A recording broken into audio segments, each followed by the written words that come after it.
नमस्कार दोस्तों, big study channel में आपका स्वागत है। बिग स्टडी चैनल पे आज हम लोग जीएस के मिक्स्ड क्वेश्चन यानी कि जो जीएस के जो है कि विभिन्न विभिन्न परीक्षाओं में आए हुए क्वेश्चनों को आज हम लोग करेंगे और उनका सॉल्यूशन देखेंगे। तो चलिए आज हम लोग शुरू करते हैं जीएस के सभी परीक्षाओं में जो कि पिछली कुछ परीक्षाओं में आए हुए जीएस के क्वेश्चन को देखते हैं। तो चलिए शुरू करते हैं। पहला क्वेश्चन है कि शीतल पेयों जैसे कोला में पर्याप्त मात्रा में होती है। यानी कि जो शीतल पेय पदार्थ होते हैं जैसे कोका कोला हो गया और कोई शीतल पदार्थ हो गया, वो यानी कि ये कह रहा है पहला क्वेश्चन कि शीतल पेयों में जैसे कोला में पर्याप्त मात्रा में होती है, जो हम लोग ठंडा पीते हैं जैसे कि कोका कोला हो गया, पेप्सी हो गया वगैरह, जो ठंडा पेय पदार्थ होते हैं, पूछ रहा है कि उनमें पर्याप्त मात्रा में क्या होती है।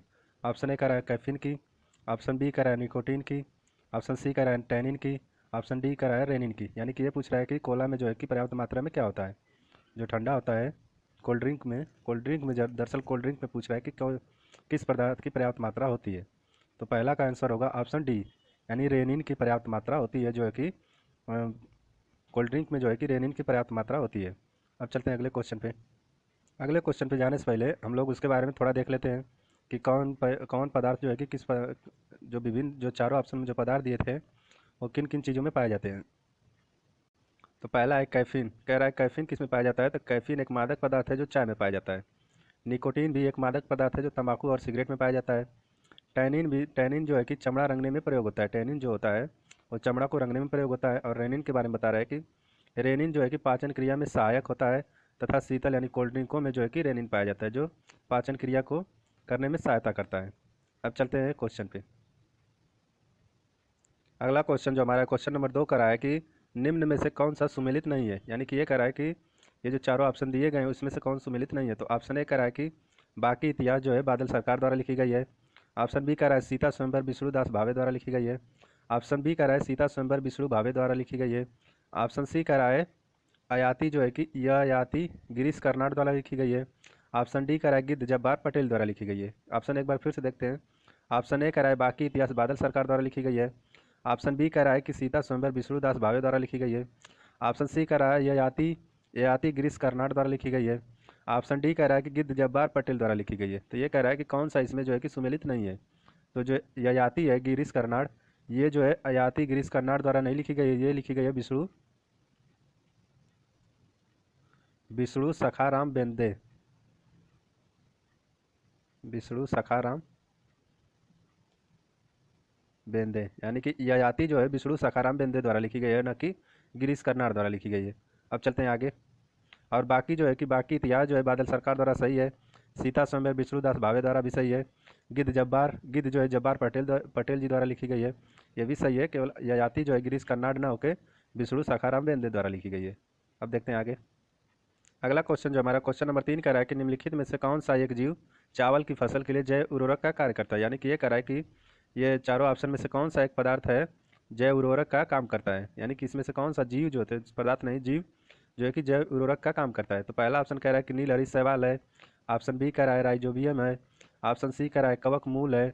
ऑप्शन डी कह रहा है एजोरोबैक्टर है। यानी कि ये पूछ रहा है कौन सा ऐसा जीव है जो चावल की फसल के लिए जैव उर्वरक का कार्य करता है। तो क्वेश्चन नंबर 3 का जो आंसर होगा वो ऑप्शन ए होगा, यानी नीलहरी शैवाल जो है चावल की फसल के लिए जैव उर्वरक का कार्य कर सकता है। अब देखते हैं आगे। नीलहरित शैवाल और जो पदार्थ जो जीव थे उनके बारे में बताया गया है, तो देखते हैं। कह रहा है नीलहरित शैवाल चावल की फसल के लिए उर्वरक का कार्य करता है। यह परहरित क्लोरोफिल जो नीलहरित शैवाल जो है यह परहरित क्लोरोफिल युक्त पौधा है जो कवक की भांति परजीवी नहीं होता है। और यह कह रहा है कि यह जल में घुलकर जो है कि कार्बन डाइऑक्साइड और खनिज लवण को चूसता है। यानी कि नीलहरित शैवाल जो है कि जल में घुलकर कार्बन डाइऑक्साइड और खनिज लवण जो उसमें पाए जाते हैं उसको चूसता है और प्रकाश संश्लेषण द्वारा कार्बोहाइड्रेट का निर्माण करता है। इसको धान के खेत में डाल दिया जाता है जिससे यह जमीन पर फैलकर मृदा को जीवाश्म युक्त बना देता है, जिससे जमीन पर जीवाश्म सॉरी 2 बार हो गया जीवाश्म युष्म जो है कि जमीन पर फैलकर मृदा को जीवाश्म युक्त बना देता है, जिससे धान के उत्पादन में अत्यधिक वृद्धि होती है। यानी कि ये कहला है कि नीलहरी शैवाल जो होती है वो चावल की फसल के लिए उर्वरक का कार्य कैसे करती है। तो ये जो होता है नीलहरी शैवाल, यह परहरित क्लोरोफिल युक्त पौधा है। यानी इसमें क्लोरोफिल की मात्रा जो है कि पाई जाती है। और ये जो है कि कवक की भांति परजीवी नहीं होता, यानी कि दूसरों पर आश्रित नहीं होता। कवक की भांति जो होता है, कवक जो होते हैं, जो फंगस जो होते हैं वो परजीवी होते हैं, यानी कि दूसरों पे आश्रित होते हैं। जबकि जो है कि नीलहरी शैवाल दूसरों पर आश्रित नहीं होता है, ये खुद का अपना भोजन बनाता है। तो ये कह रहा है कि कवच की भांति परजीवी नहीं होता है, यह जल में घुलकर कार्बन डाइऑक्साइड और खनिज लवण को चूस लेता है। यानी कि जल में जब घुलता है तो कार्बन डाइऑक्साइड और खनिज लवण जो उसमें पाए जाते हैं उनको चूसता है और प्रकाश संश्लेषण द्वारा कार्बोहाइड्रेट का निर्माण करता है। और यही कार्बोहाइड्रेट जो होते हैं इसको धान में डाल दिया यही कार्बोहाइड्रेट जो होते हैं ये फसल के लिए उपयोगी होते हैं, इसलिए इसको धान के खेत में डाल दिया जाता है, जिससे ज़मीन पर फैलकर मृदा को जीवाश्म युक्त बना देता है। यानी कि ये कह रहा है कि कार्बोहाइड्रेट का निर्माण करता है और इसको धान की फसल में डाल देने से जिससे यह ज़मीन पर फैलकर यानी कि धान की खेती की ज़मीन पर फैलकर जो है कि जीवाश्म युक्त बना देता है धान को, और जिससे ज़मीन पर फैलकर जीवाश्म युक्त बना देता है, जिससे धान के उत्पादन में अत्यधिक वृद्धि होती है। अब राइजोबियम के बारे में बता रहा है कि इसका प्रयोग जो है लेग्यूमिनस पौधे के साथ होता है। यानी कि राइजोबियम का जो प्रयोग होता है ये लेग्यूमिनस पौधे के साथ होता है तथा एजेटोबैक्टर जो होता है इसका प्रयोग मुख्यतः जो है कि गेहूँ, मक्का इत्यादि के खेतों में किया जाता है, एजेटोबैक्टर का प्रयोग। अब चलते हैं आगे। आगे कह रहा है क्वेश्चन नंबर 4 कह रहा है कि पादयालय फाइटोट्रॉन में एक सुविधा है। यानी कि पादयालय में एक सुविधा है, यानी कि फाइट्रॉन में एक सुविधा है। ऑप्शन ए कह रहा है रोग मुक्त परिस्थितियों में पौधे को उगाने के लिए प्रयोग किया जाता है। यानी कि ये जो है पादयालय का मतलब कह रहा है कि यह रोग मुक्त जो है कि परिस्थिति में पौधों को उगाने का कार्य है। पौधों को संकटाग्रस्त प्रजाति यानी पौधों को संकटाग्रस्त प्रजातियों के संरक्षण के लिए प्रयोग किया जाता है यानी होता है। यानी कि ये कह रहा है पादयालय जो है कि फाइट्रॉन जो है कि एक सुविधा क्या किस प्रकार की सुविधा है, तो ये कह रहा है कि यह रोग मुक्त परिस्थितियों में पौधों को उगाने के लिए प्रयोग की जाती है। यह पौधों को संकटाग्रस्त प्रजातियों के संरक्षण के लिए होता है, नियंत्रित परिस्थिति में पौधों को उगाने के लिए होता है, उत्परिवर्तन प्रेरित करने के लिए होता है यानी म्यूटेशन के लिए होता है। क्वेश्चन नंबर 4 का जो आंसर होगा वो ऑप्शन बी होगा। यानी कि जो है कि पादयालय यानी फाइट्रॉन जो होती है यह एक पौधों को संकटाग्रस्त प्रजातियों के संरक्षण के लिए प्रयोग किया जाता है। यानी पादयालय जो सुविधा होती है जो पौधे संकटाग्रस्त हैं जिनकी प्रजाति नष्ट होने वाली है उनको संरक्षण देने के लिए ये विधि जो है कि ये तरीका प्रयोग किया जाता है। अब देखते हैं आगे। पादयालय के बारे में फाइट्रॉन के बारे में कुछ बातें बताई गई जिसको देखते हैं। कह रहा है पादयालय का शाब्दिक अर्थ है पौधों का घर। यानी पादयालय का जो कह रहा है कि शाब्दिक अर्थ है पाद प्लस आलय, यानी कि पादप का आलय यानी घर, पौधों का घर जो होता है इनमें उन प्रजातियों को उगाया जाता है जिनके जिनके संरक्षित न होने पर नष्ट होने की संभावना रहती है। यानी कि उन प्रजातियों के पौधों को उगाया जाता है जिनको संरक्षित अगर न किया जाए तो उनकी पूरी प्रजाति ही खत्म हो जाए, तो इनको जो है कि पादयालय फाइट्रॉन में उगाया जाता है। इसके अंतर्गत औषधि प्रजातियों वाली पौधों को संरक्षित किया जाता है। यानी कि जो पदार्थ जो जैसे औषधियाँ वाले जो पदार्थ हैं उनको संरक्षित करने के लिए जो पादयालय में यानी फाइट्रॉन में उगाया जाता है, क्योंकि अगर उन्हें संरक्षित न किया जाएगा तो प्रजाति नष्ट हो जाएगी जिससे औषधियाँ जो होती हैं आयुर्वेदिक वाली औषधियाँ उसे बनाने में दिक्कत होगी। तो इसलिए पादयालय का जो शाब्दिक अर्थ होता है पौधों को उनकी प्रजातियों को नष्ट होने से बचाने के लिए संरक्षित किया जाता है। अब देखते हैं आगे। आगे कह रहा है क्वेश्चन नंबर 5 कह रहा है कि कैनेला मानव उपभोग के लिए उगाई गई विशिष्ट प्रकार की तिलहन सरसों की किस्मों को निर्दिष्ट करता है। यानी कि ये कह रहा है कैनेला जो होती है ये मानव उपभोग के लिए उगाई गई विशिष्ट प्रकार की तिलहन सरसों की किस्मों को निर्मित करती है। इन किस्मों की मुख्य विशेषता पूछ रहा है कि कैनेला जो होती है सरसों जो होती है एक तिलहन सरसों है जो मानव उपभोग के लिए मानव के उपयोग के लिए उगाई जाती है। तो पूछ रहा है कि इसकी मुख्य विशेषता क्या है, इस किस्म की सरसों जो होती है उसकी मुख्य विशेषता पूछ रहा है। तो कह रहा है कि इन बीजों में तेल की मात्रा अत्यधिक उच्च होती है। यानी कह रहा है ऑप्शन ए कह रहा है कि इनमें तेल की मात्रा अधिक होती है। ऑप्शन बी कह रहा है कि पौधों की संकट प्रजातियों के संरक्षण के लिए। ऑप्शन सी कह रहा है नियंत्रित परिस्थिति में पौधों को उगाने के लिए। दरअसल ये ऑप्शन बी सी पिछले का ऑप्शन ले लिया गया है, तो कोई बात नहीं है। अब ऑप्शन डी देखते हैं कि इनके तेल में असंतृप्त वसा अम्लों की प्रचुरता होती है। यानी कि क्वेश्चन नंबर 5 का जो मेन ऑप्शन देखते हैं ये दो ऑप्शन है ए और डी। यानी कि ए कह रहा है कि इन बीजों में तेल की मात्रा अधिक होती है, क्या ये सही है, या इनके तेल में असंतृप्त वसा अम्लों की प्रचुरता होती है। क्योंकि ये पिछले दोनों क्वेश्चन का ऑप्शन है तो इसलिए ये दोनों ऑप्शन कट गए, तो ए और डी में देखते हैं कि कौन सा ऑप्शन सही होगा।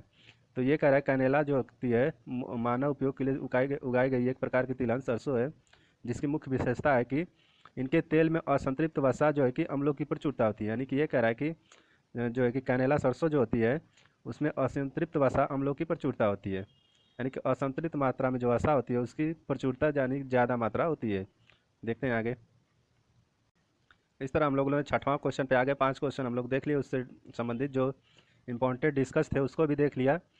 आपसे निवेदन है कि वीडियो को लाइक करिए, शेयर करिए और चैनल को सब्सक्राइब करिए जिससे ज़्यादा से ज़्यादा लोग जुड़ के इन क्वेश्चन सीरीज का फ़ायदा लें। तो चलिए क्वेश्चन नंबर 6 देखते हैं। क्वेश्चन नंबर 6 कह रहा है कि मानव गुर्दे में बनने वाली पथरी प्रायः बंद नहीं होती है। यानी कि ये कह रहा है क्वेश्चन नंबर 6 कह रहा है कि मानव गुर्दों में जब पथरी बनती है वो कौन सी होती है, क्या होती है। यानी जो आदमी के गुर्दों में यानी किडनी में जो पथरी बनती है उसे क्या कहते हैं, ये पूछ रहा है। ऑप्शन ए कह रहा है कैल्शियम ऑक्जेलेट की होती है। ऑप्शन बी कह रहा है सोडियम एसीटेट की होती है। ऑप्शन सी कह रहा है मैग्नीशियम सल्फेट की होती है। ऑप्शन डी कह रहा है कैल्शियम की होती है। यानी ये कह रहा है कि मानव गुर्दे में जो बनने वाली पथरी होती है वो कौन सी चीज़ होती है। तो क्वेश्चन नंबर 6 का जो आंसर होगा वो ऑप्शन ए होगा, यानी कि यह कैल्शियम ऑक्जेलेट की होती है। मानव गुर्दों में जो पथरी बनती है वो कैल्शियम कैल्शियम ऑक्जेलेट की होती है। अब इससे संबंधित कुछ बातें देखेंगे। तो इससे संबंधित देखते हैं, कह रहा है कि मानव गुर्दे में बनने वाली पथरी प्रायः कैल्शियम ऑक्जेलेट की बनी होती है। चूँकि मूत्र में कैल्शियम मैग्नीशियम लवणों के अतिरिक्त थोड़ी मात्रा में ऑक्जेलेट अम्ल की भी होती है। यानी कि यह कह रहा है कि मानव गुर्दों में जो पथरी बनती है वो प्रायः कैल्शियम ऑक्जेलेट की बनी होती है। कारण इसका क्या है कि चूँकि मूत्र जो होता है, मानव मूत्र जो होता है, उसमें कैल्शियम मैग्नीशियम लवणों के अलावा जो है कैल्शियम और मैग्नीशियम के जो लवण होते हैं उनके अलावा जो होते हैं ऑक्जेलेटिक अम्ल की भी मात्रा होती है, जो मानव गुर्दे यानी किडनी की सफाई करता है। यानी ऑक्जेलेटिक अम्ल जो होता है वो मानव गुर्दे की सफाई करता है। आगे कह रहा है कि पथरी में जो कैल्शियम के ऑक्जेलेट अम्ल से प्रतिक्रिया के फलस्वरूप इससे बने कैल्शियम ऑक्जेलेट के जमाव का ही परिणाम है। यानी कि ये कह रहा है पथरी जो होती है कैल्शियम के ऑक्जेलिक अम्ल से प्रतिक्रिया करने के बाद जो है कि कैल्शियम जो है ऑक्जेलिक अम्ल से जब प्रतिक्रिया करता है यानी रिएक्शन करता है, तो इसके फलस्वरूप इससे बने कैल्शियम ऑक्जेलेट इससे बनने जो है कि कैल्शियम ऑक्जेलेट के जमाव का ही परिणाम जो होता है पथरी होती है। यानी कि जो है कि कैल्शियम जब ऑक्जेलिक अम्ल से प्रतिक्रिया करके जो जमता है कैल्शियम ऑक्जेलेट, उसी के जमाव के कारण जो है कि पथरी मानव गुर्दों में बनती है। अब देखते हैं आगे। आगे क्वेश्चन नंबर 7 कह रहा है कि लंबे समय तक कठोर शारीरिक कार्य के पश्चात मांसपेशियों में थकान की कमी अनुभव होने का कारण क्या है। यानी कि ये कह रहा है कि कोई कार्य जब हम लोग लंबे समय तक कोई कार्य जब करते हैं तो थकावट महसूस होने लगती है मांसपेशियों में, जिसका जिसका पूछ रहा है कि कारण क्या है जो थकावट हमें महसूस होती है किसी कार्य को करने पर, वो इसका जो है कि थकावट का कारण क्या है। तो ऑप्शन ए कह रहा है कि ऑक्सीजन की आपूर्ति में कमी के कारण। ऑप्शन बी कह रहा है कि पेशी तंतुओं की थोड़ी बहुत टूट फूट के कारण। सी कह रहा है ग्लूकोज का अपक्षय होता है इस कारण। और ऑप्शन डी कह रहा है कि लैक्टिक एसिड का संचय होता है। तो क्वेश्चन नंबर 7 कह रहा है कि जब हम लोग कोई कार्य करते हैं तो मांसपेशियों में जो थकान महसूस होती है वो किसके कारण होती है। तो इसका होगा क्वेश्चन नंबर 7 का जो आंसर होगा ऑप्शन सी होगा, यानी ग्लूकोज का जब अपक्षय होता है, यानी कि ग्लूकोज की जब हानि होती है, यानी ग्लूकोज की मात्रा जब कम हो जाती है होने लगती है तो इसलिए हमें थकान महसूस होती है जो है कि लंबे समय तक कोई कार्य करने पे। अब देखते हैं आगे इसके बारे में। आगे जो कह रहा है कि ग्लूकोज के अपक्षय से मांसपेशियों में थकान का अनुभव होता है, यही कारण है कि एथलीटों को दौड़ के पश्चात तुरंत ऊर्जा के लिए ग्लूकोज दिया जाता है। यानी कि ये कह रहा है कि ग्लूकोज का जब अपक्षय होता है जिससे मांसपेशियों में थकान का अनुभव होता है, यही कारण है कि जो एथलीट होते हैं जो दौड़ते हैं उन्हें दौड़ने के बाद तुरंत ग्लूकोज की मात्रा दिया जाता है। और लैक्टिक एसिड जो होता है उसके संचय के कारण जो कि जोड़ों का दर्द होता है। लैक्टिक एसिड जो होता है उसका संचय जब होता है तो बुढ़ापों में जो है कि जो जोड़ों का दर्द होता है वो लैक्टिक एसिड के संचय यानी स्टोर होने के कारण होता है। वो जमता है तब इसके कारण जो है कि लैक्टिक एसिड के जमने के कारण जो है कि जोड़ों में दर्द होता है।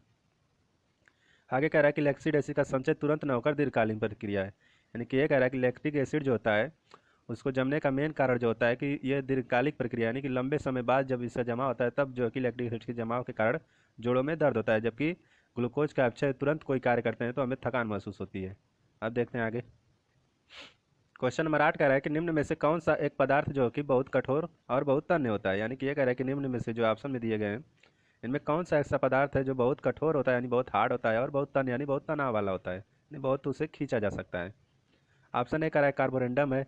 ऑप्शन बी कह रहा है टंगस्टन है। ऑप्शन सी कह रहा है कास्ट आयरन है। ऑप्शन डी कह रहा है नाइक्रोम है। यानी कि ये कह रहा है जो कि निम्न में से कौन सा जो पदार्थ कठोर होता है और तन्य होता है उसको बताना है। तो क्वेश्चन नंबर 8 का जो आंसर होगा वो होगा नाइक्रोम, यानी ऑप्शन डी। क्वेश्चन नंबर 8 का जो होगा वो ऑप्शन डी होगा। नाइक्रोम जो होता है बहुत तन्य और बहुत हार्ड होता है।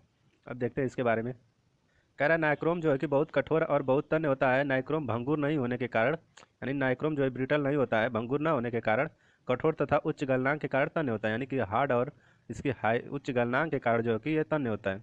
कार्बोरेंडम एल्युमिनियम का जो है कि अयस्क है, इसलिए यह कठोर एवं तन्य नहीं होता है। कार्बोरेंडम जो दिया गया था ऑप्शन में वो कह रहा है कि वो एल्युमिनियम का एक अयस्क है, इसलिए वो कठोर एवं तन्य नहीं होता है।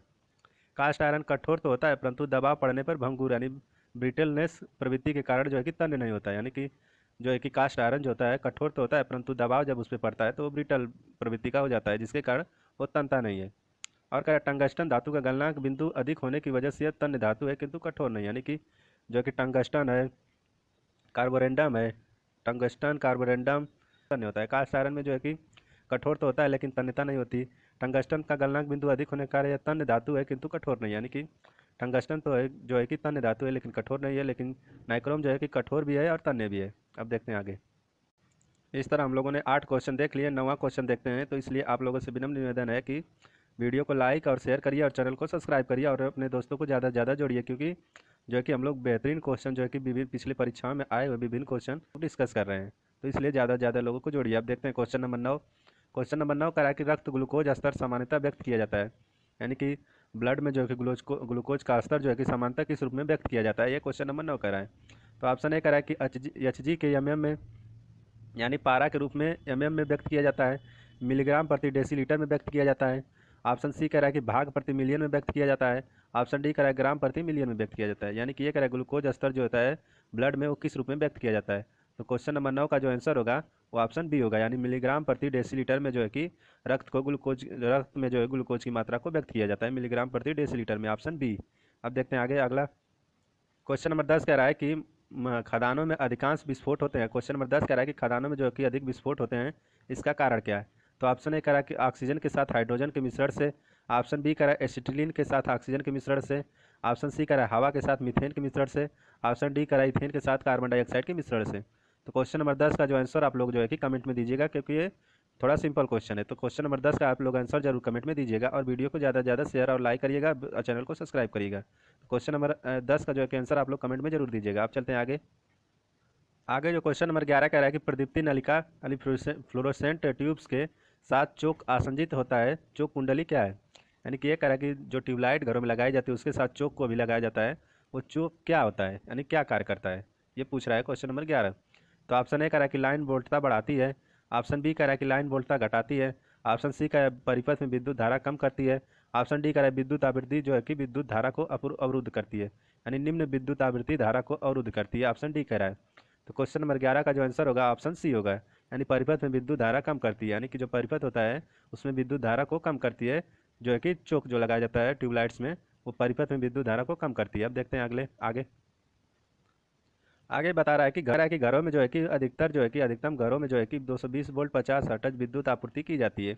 यही यदि ऐसे स्रोत को सीधे प्रदीप्ति नलिका यानी ट्यूबलाइट से जोड़ दिया जाए तो वह खराब हो जाएगी, तथा धारा को कम करने के लिए नलिका के श्रेणी क्रम यानी सीरीज क्रम में जो है कि चोक कुंडली लगाई जाती है, जिसमें उष्मा के रूप में चोक कुंडली लगाई जाती है जिसमें जो है कि उष्मा के रूप में ऊर्जा हानि कम होने के साथ धारा घट जाती है। धारा के घटने के साथ नलिका यानी ट्यूब स्लाइड्स के सिरों के बीच में विभवांतर भी घट जाएगा, किंतु मूल कारण धारा का कम होना है। यानी कि ये बता रहा है कि जो है कि चोक जो लगाया जाता है वो श्रेणी क्रम में चोक कुंडली लगाई जाती है, जिसमें उष्मा के रूप में ऊर्जा हानि कम होने के कारण, यानी उष्मा के रूप में जो है कि ऊर्जा हानि कम होती है, कम होने के साथ जो है चोक लगाने का उष्मा के रूप में जो है कि ऊर्जा हानि को कम होने के साथ धारा घट जाती है, और धारा के जो है कि घटने के साथ ही नलिका यानी ट्यूबलाइट के सिरों के बीच विभवांतर भी घट जाता है, जिससे मूल कारण है कि धारा कम हो जाती है। धारा जब घटती है उष्मा हानि के कारण जो है कि धारा कम हो जाती है, जिसी कारण चोक लगाया जाता है। नहीं तो 220 वोल्ट का डायरेक्ट करंट अगर मिलेगा उससे ट्यूबलाइट्स को तो ट्यूबलाइट्स खराब हो जाएगी, इसलिए जो है कि चोक लगाया जाता है। यानी वोल्टेज कंट्रोल, जनरली समझ लीजिए वोल्टेज कंट्रोल के लिए लगाया जाता है। अब देखते हैं आगे। अगला क्वेश्चन नंबर 12 कह रहा है कि एक टीवी सेट चलाने के लिए निम्नलिखित में से किस टीवी रिमोट कंट्रोल यूनिट का प्रयोग किया जाता है। यानी कह रहा है कि टीवी सेट चलाने के लिए निम्नलिखित में से किस टीवी रिमोट कंट्रोल यूनिट का द्वारा टीवी रिमोट नियंत्रण इकाई द्वारा प्रयोग किया जाता है। तो ऑप्शन ए कह रहा है कि प्रकाश तरंगे का उपयोग किया जाता है, यानी टीवी रिमोट जो है तो प्रकाश तरंगे होती है। ऑप्शन बी कह रहा है ध्वनि तरंगे होती है। ऑप्शन सी कह रहा है कि सूक्ष्म तरंगे होती है। ऑप्शन डी कह रहा है रेडियो तरंगे होती है। यानी कि ये कह रहा है कि टीवी को चलाने के जो रिमोट यूज किया जाता है उसमें कौन सी तरंग होती है, प्रकाश तरंग होती है कि ध्वनि तरंग होती है कि सूक्ष्म तरंग होती है कि रेडियो तरंग होती है। तो क्वेश्चन नंबर 12 का जो आंसर होगा वो रेडियो तरंग होती है, यानी रेडियो एक्टिव वेव्स होती है जो टीवी रिमोट से निकलती है कंट्रोल करने के लिए टीवी को। अब देखते हैं आगे। आगे जो है क्वेश्चन नंबर 13 कह रहा है कि भारत में वित्त आयोग का मुख्य कार्य क्या है। यानी कि ये कह रहा है कि भारत में जो वित्त आयोग बनता है 5 साल पे उसका मुख्य कार्य क्या है। ऑप्शन ए कह रहा है केंद्र तथा राज्य के बीच राजस्व का वितरण करना है। ऑप्शन बी कह रहा है वार्षिक बजट तैयार करना है। ऑप्शन सी कह रहा है राष्ट्रपति के वित्तीय मामलों पर परामर्श देना है। ऑप्शन डी कह रहा है कि संघ एवं राज्यों के विभिन्न मंत्रालयों के लिए नियमों का विनिधान करना है। यानी कि यह कह रहा है कि संघ और राज्य के बीच जो विभिन्न मंत्रालय हैं उनको नियमों को निर्धारित करना है। तो क्वेश्चन नंबर 13 का जो आंसर होगा वो होगा ऑप्शन ए, यानी केंद्र एवं राज्य के बीच जो है कि राजस्व का वितरण जो है कि वित्त आयोग करता है। अब देखते हैं आगे। आगे जो वित्त आयोग के बारे में जो कुछ बातें बता रहा है, कह रहा है कि संविधान के अनुच्छेद 280 के अनुसार वित्त आयोग के गठन का प्रावधान किया गया है। यानी कि ये कह रहा है कि संविधान के आर्टिकल 280 के अनुसार जो है कि वित्त आयोग का गठन किया जाता है, जिसके अनुसार राष्ट्रपति द्वारा प्रत्येक 5 वर्ष के पश्चात या आवश्यकता पड़ने पर उससे पूर्व एक वित्त आयोग का गठन किया जाता है। यानी कि ये कह रहा है कि राष्ट्रपति द्वारा जो है कि हर 5 वर्ष पे या जब जरूरत पड़े तब वित्त आयोग का गठन किया जाता है। इसके अध्यक्ष, इसमें जो है कि वित्त आयोग में जो है कि अध्यक्ष के अतिरिक्त 4 अन्य सदस्य होते हैं। यानी कि वित्त आयोग जो गठित किया जाता है वो अनुच्छेद 280 के अनुसार राष्ट्रपति द्वारा गठित किया जाता है, जो कि हर 5 वर्ष में या जब जरूरत लगे वित्त आयोग का गठन करना जरूरी है तब वित्त आयोग का गठन किया जाता है। और इसमें एक अध्यक्ष और 4 अन्य सदस्य होते हैं। यही जो होता है वित्त आयोग, जो कि राज्यों के बीच वित्तीय वित्तीय बंटवारा करता है। अब देखते हैं आगे। आगे जो क्वेश्चन नंबर 15 कह रहा है कि गिल्ड एज यानी श्रेष्ठ बाजार का अर्थ क्या है। यानी गिल्ड एज या श्रेष्ठ बाजार का अर्थ पूछ रहा है। ऑप्शन ए कह रहा है सराफा बाजार है, ऑप्शन बी कह रहा है सरकारी प्रतिभूतियों का बाजार है, ऑप्शन सी कह रहा है बंदूकों का बाजार है, ऑप्शन डी कह रहा है शुद्ध धातुओं का बाजार है। यानी कि गिल्ड एज जो होती है कह रहा है कि वो कैसा बाजार है। तो क्वेश्चन नंबर 14 का जो आंसर होगा वो ऑप्शन बी होगा, सरकारी प्रतिभूतियों का जो बाजार है वो गिल्ड गिल्ड एज यानी श्रेष्ठ बाजार है। अब देखते हैं आगे। आगे कह रहा है कि गिल्ड एज जो होता है बाजार में रिजर्व बैंक के माध्यम से सरकारी और अर्ध सरकारी प्रतिभूतियों का क्रय विक्रय किया जाता है। यानी कि कह रहा है कि गिल्ड एज जो होता है वो बाजार में रिजर्व बैंक के माध्यम से जो सरकारी प्रतिभूतियाँ यानी सरकारी जो निविदाएँ होती है, जैसे कि सरकारी प्रतिभूतियाँ मतलब शेयर, यानी कि जो सरकारी शेयर होते हैं जो बेचे जाते हैं उनका क्रय विक्रय किया जाता है। गिल्ड एज बाजार जो होता है उसमें सरकारी प्रतिभूतियों का क्रय विक्रय किया जाता है। इसके अंतर्गत जो है कि राज्य तथा स्थानीय सरकारों, सार्वजनिक संस्थानों जैसे पोर्ट ट्रस्ट, सार्वजनिक निगम तथा सरकारी एजेंसियों द्वारा निर्गमित प्रतिभूतियां बेची व खरीदी जाती हैं। चूँकि इनका मूल्य स्थिर रहता है इसलिए इसे उत्कृष्ट कहा जाता है, यानी उत्कृष्ट बाजार कहा जाता है। ये कह रहा है कि गिल्ड एज के अंतर्गत जो है कि केंद्रीय, राज्य तथा स्थानीय सरकारों द्वारा, जो कि केंद्र द्वारा या स्थानीय सरकार द्वारा सार्वजनिक संस्थाएं जो होती है जैसे हो गए पोर्ट ट्रस्ट हो गए, सार्वजनिक निगम हो गए तथा सरकारी एजेंसियों द्वारा निर्गमित प्रतिभूतियां जो होती है उन्हें बेची या खरीदी जाती है गिल्ड बाजार में। इसको गिल्ड बाजार यानी श्रेष्ठ बाजार इसलिए कहते हैं क्योंकि इसका मूल्य जो होता है वो स्थिर होता है, बदलता नहीं रहता है। इसका मूल्य जो है गिल्ड एज में जो है कि जो सरकारी प्रतिभूतियाँ उनका मूल्य जो है स्थिर रहता है। अब देखते हैं आगे। आगे जो क्वेश्चन नंबर 15 कह रहा है कि सही मिलान करिए, यानी कि मिलान करना है कि कौन ये संस्थान दिए गए हैं और वो ये इधर जो है कि संस्थान का स्थान दिया गया है कि कह रहा है कि कौन सा संस्थान जो है कहाँ स्थित है। पहला कह रहा है कि केंद्रीय मत्स्य अनुसंधान संस्थान, दूसरा कह रहा है केंद्रीय भेड़ प्रजनन फार्म, तीसरा कह रहा है राष्ट्रीय डेयरी अनुसंधान संस्थान और चौथा कह रहा है राष्ट्रीय कृषि विस्तार प्रबंधन संस्थान। इधर ऑप्शन ए में कह रहा है कि ये दिया है कि हैदराबाद आंध्र प्रदेश, कोच्चि, करनाल, हिसार। यानी कि पूछ रहा है कि कौन सा संस्थान कहाँ स्थित है। तो केंद्रीय समुद्री मत्स्य अनुसंधान संस्थान जो होता है यानी मछलियों से संबंधित जो अनुसंधान संस्थान जो दिया गया है, ये जो केंद्रीय मत्स्य अनुसंधान संस्थान जो होगा दक्षिण भारत में ज़्यादा प्रभावित है, इसलिए इसका होगा केरल यानी कोच्चि केरल। केंद्रीय भेड़ प्रजनन संस्थान जो होगा यानी भेड़ों से संबंधित जो ज़्यादा जो है कि दूध या भेड़ बकरी इन सब से संबंधित जो ज़्यादा बातें होती है वो हरियाणा में, यानी कि इनके प्रजनन से संबंधित और दूध उत्पादन से संबंधित ज़्यादा जो आगे जो है कि हरियाणा है, हरियाणा राज्य जो हमारा है कि केंद्रीय भेड़ प्रजनन फार्म जो स्थित है वो स्थित है आपका हिसार में, हिसार जो हरियाणा में है। और राष्ट्रीय डेयरी अनुसंधान संस्थान ये भी हो गया करनाल हरियाणा में योगा है। तो इस प्रकार हमारे मिल गया पहला का बी, यानी पहला का बी 2 ऑप्शन में मिल रहे हैं। दूसरा का जो है कि डी हिसार, ये भी ऑप्शन मिल रहा है। तीसरा कह रहा है डेयरी करनाल, तीसरा का सी, यानी ऑप्शन जो है कि डी सही होगा। यानी कह रहा है केंद्रीय समुद्री मत्स्य अनुसंधान संस्थान जो है कोच्चि केरल में है, केंद्रीय भेड़ प्रजनन फार्म जो है कि हिसार हरियाणा में है, राष्ट्रीय डेयरी अनुसंधान संस्थान करनाल में है तथा राष्ट्रीय कृषि विस्तार प्रबंधन संस्थान जो है हैदराबाद आंध्र प्रदेश में है। तो इस प्रकार इसका मिलान हो गया, पहला का बी, दूसरा का डी, तीसरा का सी, चौथा का ए। अब देखते हैं आगे। हम लोगों ने 15 क्वेश्चन देख लिए, जिसमें 10वां क्वेश्चन था उसका आंसर आप लोग कमेंट में जरूर करिएगा। तो हम लोग 15 क्वेश्चन देख लिए। चैनल को सब्सक्राइब करिए, वीडियो को लाइक और शेयर करिएगा और अपने दोस्तों को ज़्यादा से ज़्यादा इस चैनल से जोड़िए, जिससे अपने दोस्तों को बिग स्टडी चैनल से जोड़ लिए। अब देखते हैं क्वेश्चन नंबर 16 कह रहा है कि ब्रिटिश भारतीय राज्य क्षेत्र का अंतिम प्रमुख विस्तार हुआ। यानी कि ये कह रहा है कि ब्रिटिश भारतीय राज्य क्षेत्र जो थे उनका अंतिम रूप से प्रमुख विस्तार किसने किया।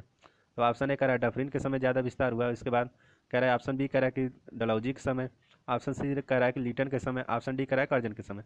ये कह रहा है कि अंतिम रूप से जो है कि भारतीय राज्य क्षेत्र का प्रमुख विस्तार किसने किया। तो ऑप्शन 16 क्वेश्चन नंबर 16 का जो आंसर होगा ऑप्शन बी, यानी डलहौजी के समय जो है अंतिम रूप से प्रमुख विस्तार भारत का होगा। यानी कि जो है कि ब्रिटिश भारतीय राज्य क्षेत्रों का अंतिम रूप से विस्तार जो किया वो डलहौजी ने किया। अब देखते हैं आगे। अगला जो क्वेश्चन नंबर 17 का रहा है कि 1867 से 68 ईस्वी में भारत में प्रति व्यक्ति आय 20 रुपये थी, यह सर्वप्रथम किसने बताया। तो ऑप्शन ए कह रहा है कि एम जी रानाडे ने बताया, ऑप्शन बी कह रहा है सर डब्ल्यू हंटर ने बताया, ऑप्शन सी कह रहा है आर सी दत्त ने बताया, ऑप्शन डी कह रहा है दादा भाई नौरोजी ने बताया। तो क्वेश्चन नंबर 17 जो है ये भी सिंपल ही क्वेश्चन है, इसका आंसर आप लोग कमेंट में दीजिएगा, क्योंकि ये भी सिंपल क्वेश्चन है, लगभग सभी लोग जानते हैं। तो इसका जो क्वेश्चन नंबर 17 का जो आंसर आप लोग कमेंट में जरूर दीजिएगा कि इसका आंसर क्या होगा। अब चलते हैं अगले क्वेश्चन पे। अगला क्वेश्चन जो हमारा क्वेश्चन नंबर 18 कह रहा है कि 1943 ईस्वी में आज़ाद हिंद फौज अस्तित्व में आई, यानी कह रहा है कि 1943 में जो है कि आज़ाद हिंद फौज जो अस्तित्व में आई उसकी स्थापना कहाँ हुई थी। ये क्वेश्चन नंबर 18 पूछ रहा है। तो ये कह रहा है कि ऑप्शन ए कह रहा है कि जापान में हुई थी, ऑप्शन बी कह रहा है तत्कालिक बर्मा में हुई थी, उस समय जो वर्मा था वहाँ हुई थी, ऑप्शन सी कह रहा है सिंगापुर में हुई थी, ऑप्शन डी कह रहा है तत्कालिक मलाया में हुई थी। तो ये कह रहा है कि 1943 में आज़ाद हिंद फौज की अस्तित्व में आई कहाँ स्थापित हुई थी, इसकी स्थापना पूछ रहा है। तो क्वेश्चन नंबर 18 का जो आंसर होगा ऑप्शन सी, यानी सिंगापुर में इसकी स्थापना 1943 में हुई थी। अब देखते हैं आगे। आगे कह रहा है कि नेत्रदान में दाता की आंख के किस हिस्से को ट्रांसप्लांटेड किया जाता है, यानी कि ये कह रहा है कि नेत्रदान जो होता है जिसमें जो देने वाला था उसकी आंख के किस हिस्से को ट्रांसप्लांटेड, यानी कि किस हिस्से को निकाला जाता है, किसका दान की मतलब किसको लगाया जाता है। ये कह रहा है क्वेश्चन नंबर 19 कह रहा है कि नेत्रदान में दाता की आंख के किस हिस्से को प्रतिरोपित यानी ट्रांसप्लांट किया जाता है, यानी कि दिया जाता है। तो ऑप्शन ए कह रहा है कॉर्निया को, ऑप्शन बी कह रहा है लेंस को, ऑप्शन सी कह रहा है रेटिना को, ऑप्शन डी कह रहा है पूरी आंख को, यानी कि ये कह रहा है कि किस हिस्से को जो है कि नेत्रदान में यूज किया जाता है। तो क्वेश्चन नंबर 19 का जो आंसर होगा ऑप्शन ए, यानी कार्निया को जो है कि नेत्रदान में यूज किया जाता है। अब देखते हैं अगला क्वेश्चन। अगला क्वेश्चन जो क्वेश्चन नंबर 20 कह रहा है कि एथलीट फुट बीमारी होती है, यानी कि ये कह रहा है कि एथलीट फुट की जो बीमारी होती है वो कैसे होती है, किससे होती है। ऑप्शन ए कह रहा है जीवाणु से होती है, ऑप्शन बी कह रहा है फफूस से होती है, ऑप्शन सी कह रहा है प्रोटोजोआ से होती है, ऑप्शन डी कह रहा है सूत्रकृमि से होती है, यानी कि ये कह रहा है कि फुट एथलीट फुट जो बीमारी होती है वो किससे होती है। तो इसका जो आंसर होगा क्वेश्चन नंबर 20 का जो आंसर होगा फफूस यानी फंजाई से जो होती है एथलीट फुट की बीमारी होती है, जिसमें पैर जो है कि सूज जाते हैं। हम लोगों ने कि आईएएस के जो है कि ये जो 20 क्वेश्चन हम लोगों ने देखा है वो आईएएस की पिछली परीक्षा यानी 2000 में ये सभी क्वेश्चन आए हुए थे। तो इस तरह हम लोगों ने 20 क्वेश्चन पे डिस्कस किया और डेली इसी तरह हम लोग 20 क्वेश्चन लाते रहेंगे। इसलिए आप लोग ज़्यादा से ज़्यादा कि वीडियो को लाइक करिए, चैनल को सब्सक्राइब करिए और इसके सन 2000 में आए हुए 20 बेहतरीन क्वेश्चन को हम लोगों ने आज डिस्कस किया, उनके बारे में समझने का प्रयास किया।